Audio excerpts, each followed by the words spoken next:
welcome to a special episode of the Radio Vagabond. And this one is an up-to-date on what's going on right now here in Mexico.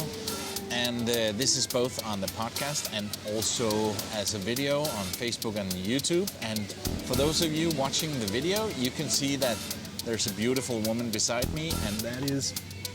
Introduce yourself, please. My name is Amanda. His daughter.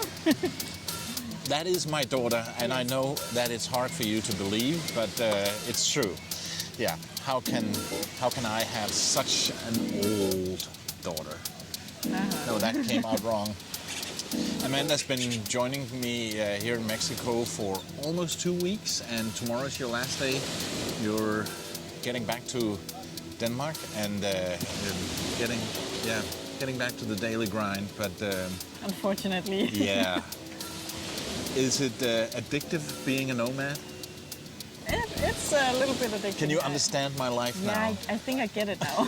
Yeah, it's so funny because so many people ask me, because they know that I have 2 kids back home in Denmark, Amanda and Clara, 26 and 29, and very often they ask me, what are they saying to you traveling around the world? And I tend to say, well, I think they think it's pretty cool, but I don't know. So for the people watching and listening to this, Amanda, can we hear it from the horse's mouth? What do you and Clara think about me being a nomad? I'm happy. You said today that you feel less stressed. Yeah. So I'm happy about you living your best life. Yeah. Yeah. Yeah, and it's nice to visit you. Yeah, you get an excuse to go to Mexico, and that's pretty cool. Clara's just in Athens with me. And in the beginning of my journey, Clara, she traveled with me for 4 months. So, and you came to Japan, and you've been to Cape Town. But this is the first time you get a little bit of a longer time here. So it's been a blast. And I just want to put it out there that it's been amazing having you here, and I'm so sorry to see you go. And I have to visit you soon.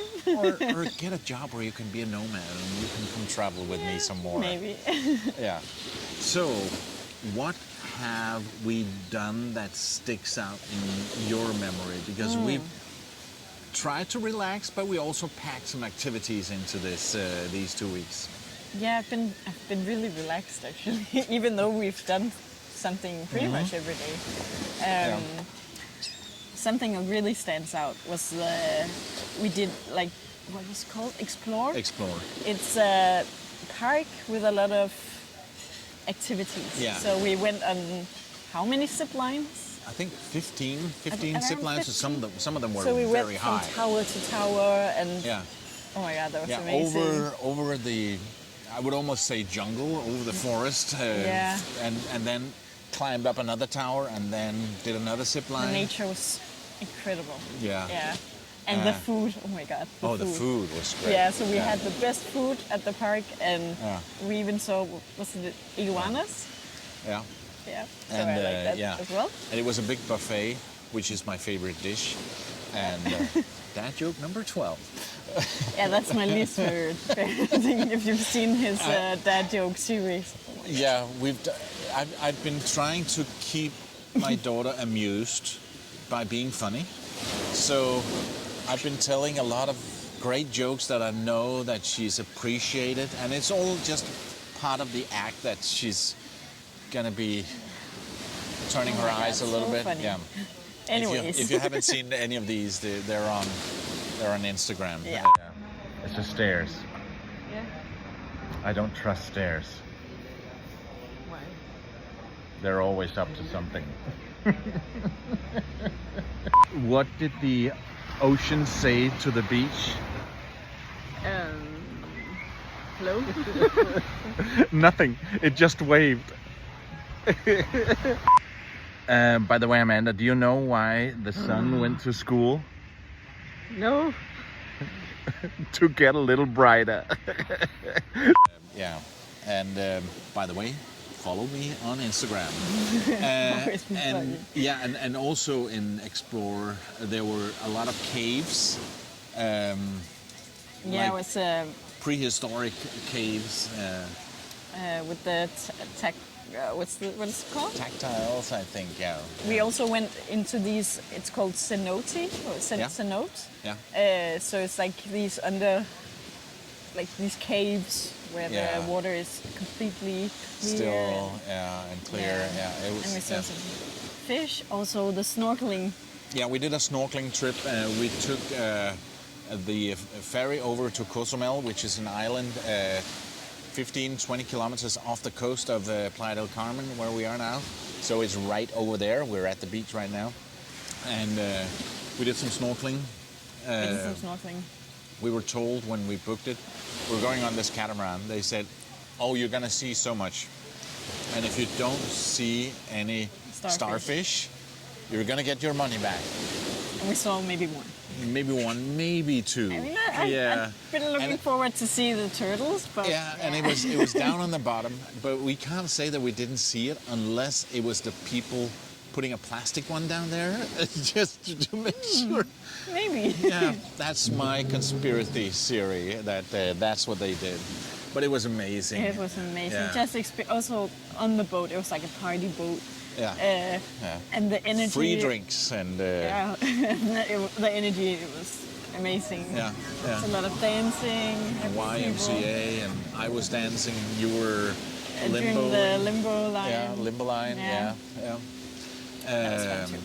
Here in Playa del Carmen, we also went into 3D museum. It had some pictures that looked weird when you saw them in a certain angle, but then if you saw them in the right angle, it's kind of stuck out into the room, which was an optical illusion and very interesting to watch. But in a way, it was almost so bad that it was good, because it was so weird, just a completely empty museum. We were like probably the only ones being there. And it was just so silly, but I loved it. I laughed the whole time. I had a blast. So.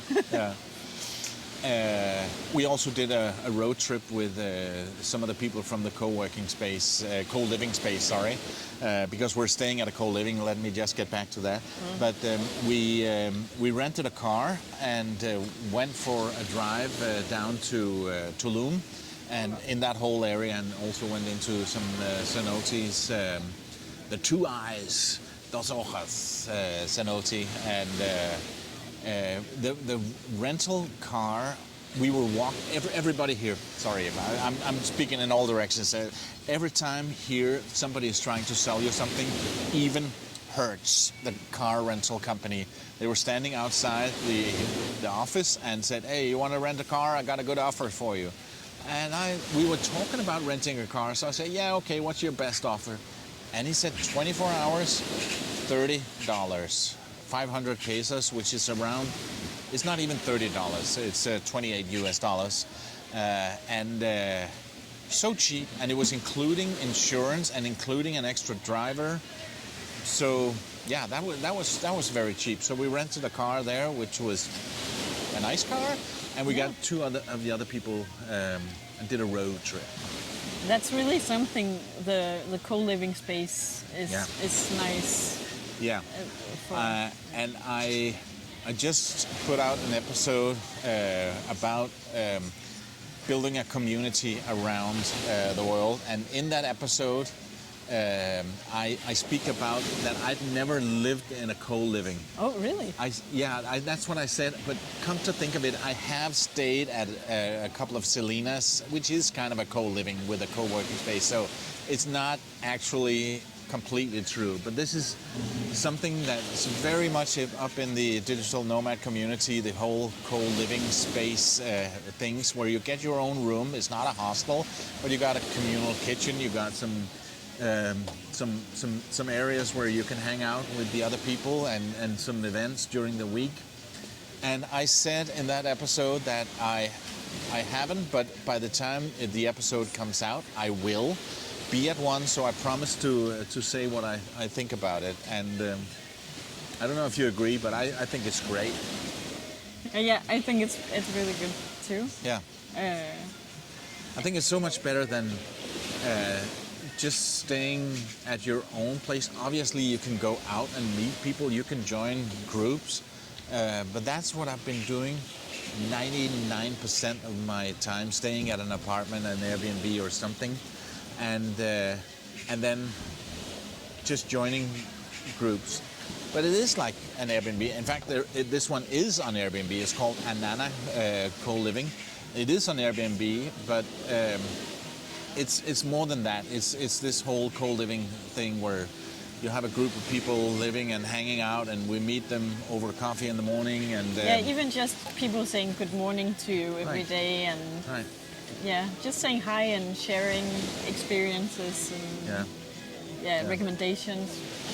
I think it's really nice. Yeah. It feels more homey. It does. Maybe, yeah, so. It does. Yeah. It's absolutely not luxury, but it's fine. It's got what it needs, and we got an air condition because it's so hot here. Yeah. Like the air is so moist. Yeah. So are you looking forward to the long flight back home and 5 hours in Frankfurt Lufthansa I'm airport? gonna do a lot of crocheting. Did I just say Lufthansa? Yeah, Lufthansa. Lufthansa, which is a Danish word for airport. Yeah. Yeah. Yeah, I'm just gonna do a lot of crocheting, listen to some podcasts. A lot of what? Crochet, heckle, the Danish word for it, and listen to a podcast maybe. May I recommend the Radio Vagabond? Yeah. Yeah. So, just gonna relax. But what are you gonna miss most about this trip? The fruit water. No, maybe you, but other than you, I think maybe the food and the drinks and the ice blue water and the cat that lives at the co-working space.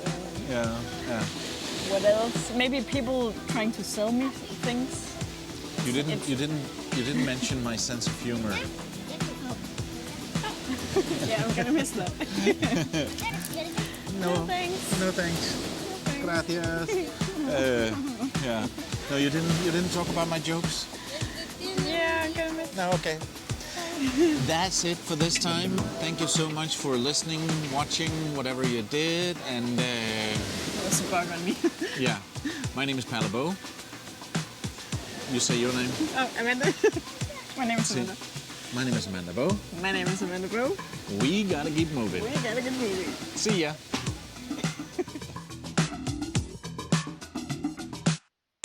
The Radio Vagabond.